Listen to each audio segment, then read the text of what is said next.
the conference, perhaps the one of most questionable, and I hope to say the least serious of this conference.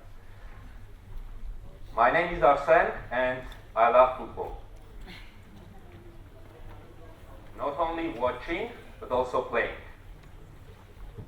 Not only playing on PlayStation, but also playing real. Since I was 15, I've been playing futsal, mainly in a position of a forward. Around 5 years ago, when my excessive smoking and consumption of caffeine actually made it impossible to continue to play on the same level, I decided to requalify myself as a goalkeeper. It didn't go as badly as one might think. Although I'm not here today to talk about the success I had in the position of a goalkeeper, and not even the lack of that. What I wanted to talk about is basically the emotions that I had when I played the first couple of games in that position. Those were feelings not really unfamiliar to a field player, but in much greater magnitude. During the first couple of games I played as a goalkeeper, I was under these emotions of pressure and responsibility. But the most fascinating thing was that all those emotions seemed very familiar. It was kind of a deja vu. And when I started to think about that, I realized that all those emotions were kind of an echo of all those times where I used to work as a tester on software engineering teams. Just think about that. If you're working as a tester on software engineering team, what's your eventual ultimate goal? Just look beyond all of those words and terms we use like risk assessment, quality assurance, test planning, and all that. Ultimately, the goal of any tester out there is to make sure that the problems are detected before they actually go and hit the users of the system. How's that different from what the goalkeeper is doing? Whatever the goalkeeper is doing on the field, their ultimate goal is to make sure that the ball doesn't hit the back of the net. All their training, all their actions on the field are directed towards that one single goal. Before we dive more into what common traits there are for between testers and goalkeepers of a football team, let's just highlight the importance of a goalkeeper. How that may make a difference. For that, let's take just two games from recent history of football. The first one being 2018 World Cup final played between France and Croatia national teams. Flicked in by Griezmann and flicked on! And France take the lead in the World Cup final! Indeed, Croatia's centre forward got the touch that mattered. Mbappe, Griezmann, Pogba! Pogba! For France, and possibly now the world! Here's Mbappe! Oh my word! The first teenage World Cup final goal since Pelé! Not the best video and audio synchronization, not the presentation issue actually did it. I know not everyone loves football, but I just want to apologize for all those to all those who don't. But the stage is mine for this period of time, and I show whatever I please. The next game is dating back to 2016 between the Saint France national team and Portugal, the final game of Euro 2016. 17 players in that first game, 15 of whom were involved in this squad. Here's Payet, interesting. But what a good header. It was typical of a man in form from Griezmann. But Rui Patricio in Portugal's goals having a good tournament too. And he was needed to stop that just looping in. Here's Payet. Sissoko has done well, and Rui Patricio well again. It's turning out to be a bit of a duel here. It just got plenty behind that. He'll get back on his feet here, and he has done.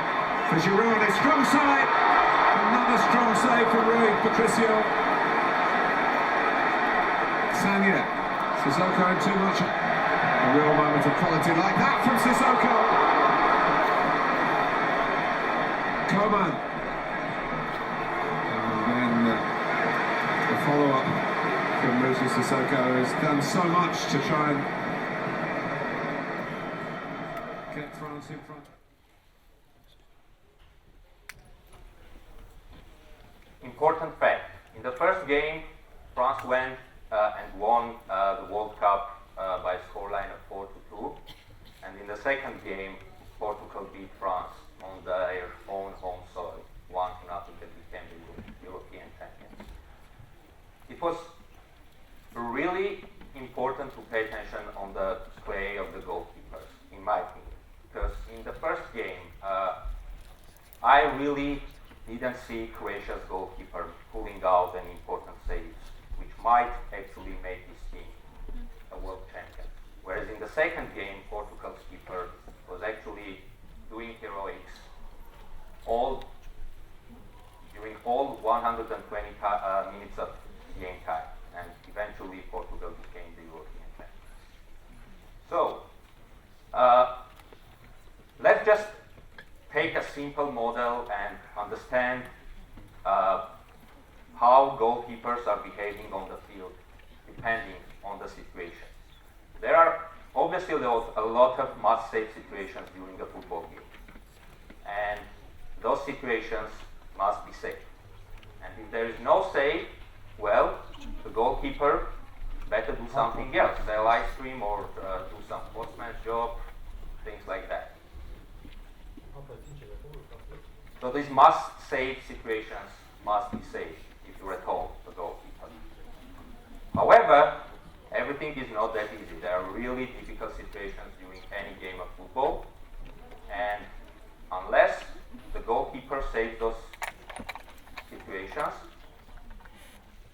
it's okay, but absolutely not a top-notch goalkeeper. Well, they could have actually played as Armenian national team's goalkeeper, but I don't think anything higher than that.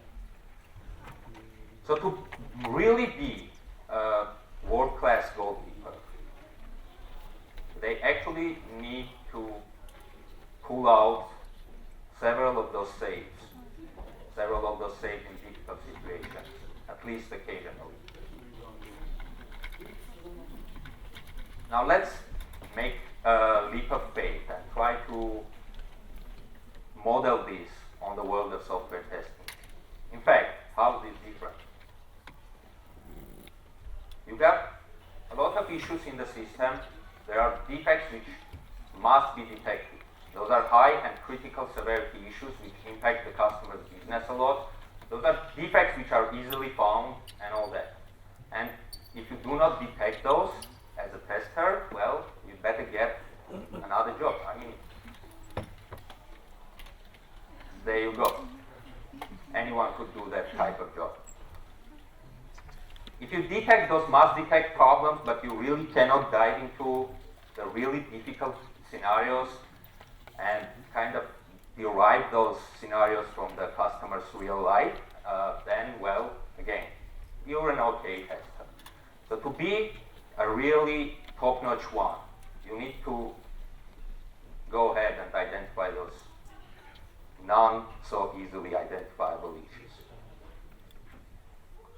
Obviously, this model is an oversimplification, but you get the point. Now, continuing to kind of pull the thread of comparing this world of goalkeeping with the world of tester, I would just like to draw some parallels between the soft skills of the goalkeepers and software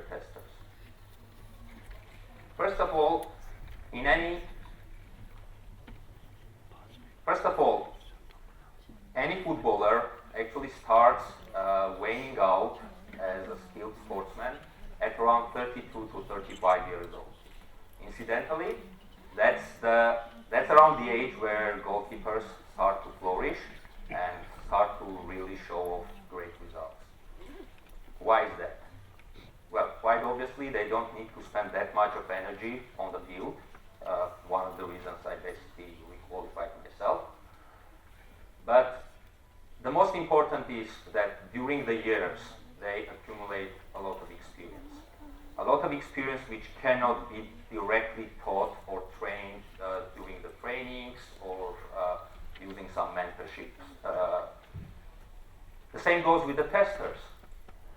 If you take a green youngster and just with some magic dump all the technical knowledge the tester needs into their head, do you think they will become a great tester the next morning? Absolutely not. They need experience. They need to understand the context. They need to have seen the things. They need to be there and done the stuff. That experience and expert judgment is needed for decisions like estimations, scoping the test effort, understanding the project nature, and basically understanding the context, understanding the business, seeing the big picture. All of that comes with experience. So if something doesn't work out for you, just be patient and try to remember everything you see in your testing life. All of that is going to pay back at some day. Experience is one of the most important things that experience is going to give you, is going to be proactivity. Eric Preugler yesterday mentioned that we shouldn't compare testers to goalkeepers, which I agree with, as long as you take into account the classical goalkeeper or the goalkeeper in the narrow sense of the word. Like, if you take goalkeeper and imagine that this is the guy who just moves around the goal line and tries to catch the balls whenever they come to his way, well then, yeah, we are not goalkeepers, obviously. But look at this guy. This is Manuel Neuer of Bayern Munich in Germany, essentially outside his penalty area where he cannot handle the ball anymore, doing a diving header against one of the most prominent strikers of the world. Why is doing that? He's trying to prevent the danger before it has even commenced. He's being proactive. And the modern goalkeeper not only plays all around his penalty area, they also play all around their half of the pitch. How's that different from what testers should do? Are you just sitting there waiting for a software build to come to your way and just sit and tweak it here and there and try to find some bugs?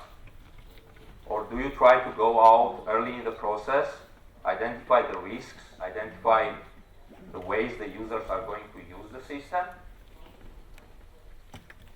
You're trying to be proactive, and that's how you're very much similar to the goalkeepers of the modern day. Modern testers need to be as proactive as the modern goalkeepers are. Back closer to your goals. The best goalkeepers in the world have developed a sixth sense of feeling their goals behind their back. They know when to jump, they know how much to jump, they know when to rush out of the goal. They basically have this sense of scoping their actions. That allows them not to concede unnecessary corners or commit to unnecessary risks. Exactly like that, the tester should scope their work. I've seen too many times a tester going into the system on the test, not even thinking how much testing is enough, how much risk the customers could tolerate. What's the most important thing which needs to be tested?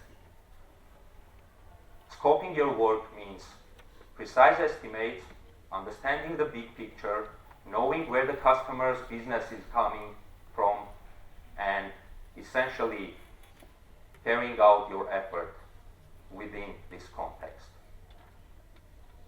Unless you do that, you'll just commit yourself to unnecessary risks, increase the cost unnecessarily, and just be some sort of additional cost to the project. Just be conscious how much work is adding value, how much of testing is adding value to the project. All of this can only be done with proper planning. The best goalkeepers out there, they plan their defense well in advance the danger has even shown up. They're constantly within communication with their defenders, with the referees, even with their opponents, using all these skills to make sure that the subsequent actions of the defense are synchronized and targeted to eliminate the problems before they even show up. This man, one of the best goalkeepers in the world, has had games without a single shot on his goals. That's just because he's planning his defense properly. So you plan your defense, and you don't have to jump here and there in front of the goals. Easy as that. And then you can go on and play until you're 41 years old, because you don't jump anymore. The same goes for testing. The better the test project or the test activities within a project are planned, the less surprises we have down the road. If we know beforehand what are the environments our users are using, what are the configurations the customer wants, what are the performance and other non-functional requirements the customer will be comfortable with in their business. Whatever the business objectives of our company and our customer companies are, the more information we have, the better we plan the test process, the better the timing, and the better the time to market. Without proper planning in an agile project, we see problems like continuing testing process into subsequent sprints and not being able to release user stories within one sprint. That obviously increases the lag between identifying the requirements and giving that to the customers. The higher the velocity of your iterations, the better for the business. And that can be achieved by proper planning. How do all those goalkeepers make sure that everything is met? Like their experience is accumulating, their proactivity is there, they plan the defense properly. It's courage. Courage to speak up to own teammates. Courage to shout out on the opponent. Courage to speak with the referees. Courage to face the ball. Without courage, no goalkeeper is a prominent one. The same goes with the testers. And we've already had a couple of talks from this stage outlining that. You need to have the courage and proper communication to your teammates. You need to have the courage to speak up the problems, to highlight the risks. At the end of the day, what you are doing is not really motivating others. The team has put in several weeks of work, and whether this work makes it to the release or not depends on your assessment. You need courage to speak that up. You need courage to be the advocate of your users within the team. At the end of the day, it's a team game, and it's the team which eventually wins. And when the team wins, you as the goalkeeper can keep the cup high up above your head. Thank you.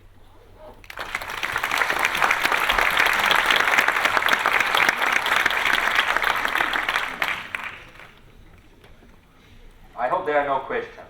This wasn't supposed to be a talk which might have any questions. But in any case, if anything, please. It's Scudetto, Serie A.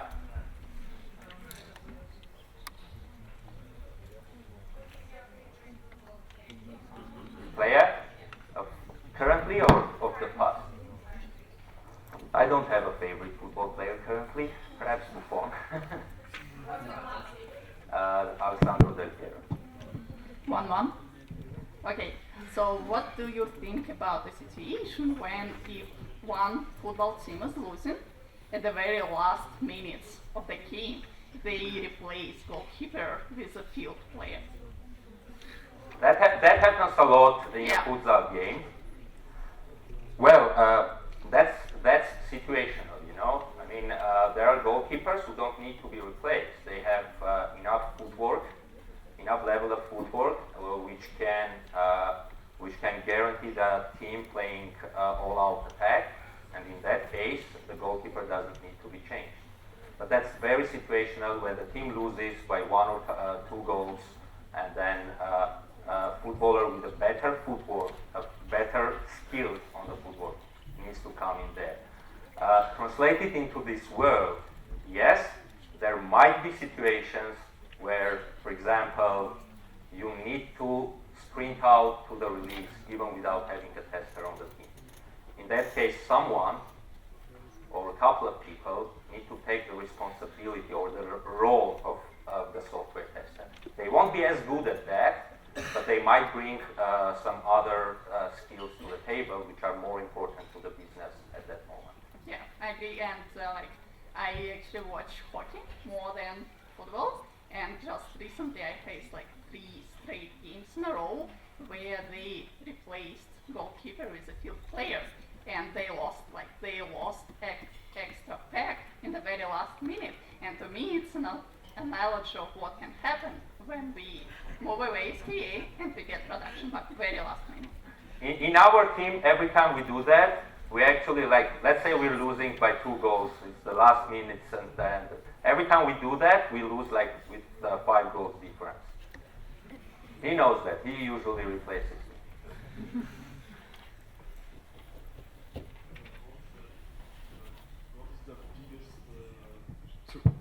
Thank you. In your opinion, what is the biggest 3 qualities that a good tester should have? Yeah, I mean, I'm not tester. I'm just interested in what is your opinion about that? Thank you. Mm-hmm. Open mind, critical thinking, and technical skills.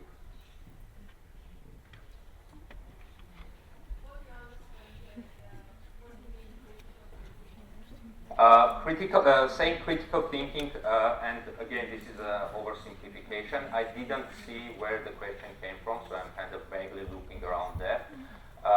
Saying critical thinking, I first of all mean ability to think, ability not to think within boxes, although that becomes somewhat the same thing as open-mindedness, right? Not to think in boxes, but basically be able to criticize and look critically at things which might be universally accepted as true.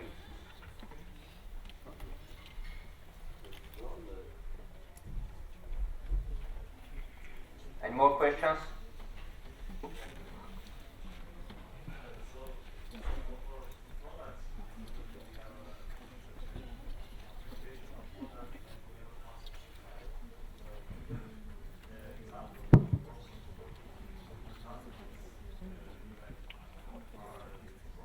The audience. The audience is your fan base. Let's put it this way: not the audience, but the fan base.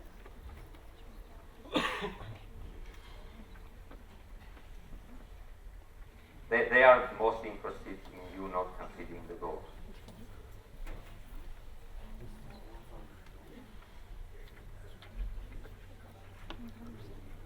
Any more questions? Go ahead, please. How might you explain that the goalie can play perfectly and still allow a goal? how might you explain, using your metaphor, that a goalie could play perfectly and still allow a goal? There are non-stoppable shots, like something from the penalty, right? But so the goalkeeper hasn't done their defense organization perfectly if they haven't conceded the shot on time. So to reverse the metaphor, then, are you saying that there is no bug that could get through if you plan perfectly? No, but at some place there's something we might learn. Every time there is a bug on the production environment, there's something we may learn. The same goes with the football game. I mean, looking at that from the first glance, you don't see any errors from anyone in the defense, but when you analyze that, you absolutely always find gaps from which you can learn. Also, testing everything is not possible. I wasn't trying to spell that out.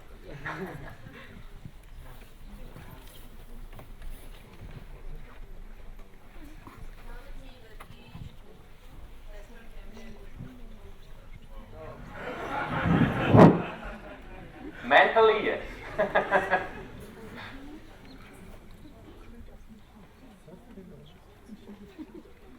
More questions? Thanks, everyone, and please.